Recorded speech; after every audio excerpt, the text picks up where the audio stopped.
అంతేనా? ఇవే క్వశ్చన్స్ అడిగారా? సెకండ్ రోల్ ఇవేనా?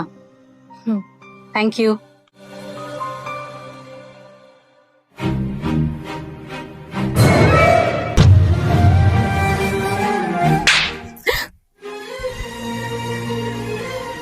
నీకేం పని చెప్పారు, నువ్వేం చేస్తున్నావు?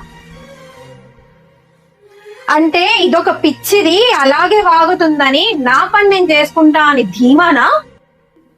అది కాదు వదిన, మొన్న వెళ్ళిన ఇంటర్వ్యూలో సెలెక్ట్ అవ్వలేదు.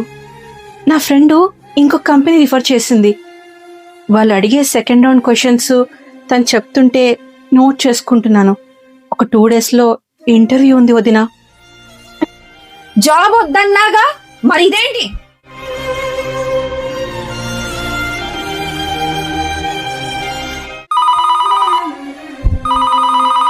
మీ అన్న ఫోన్ అనుకుంటా, వచ్చి చెప్తాను ఈ పని ఇప్పుడు.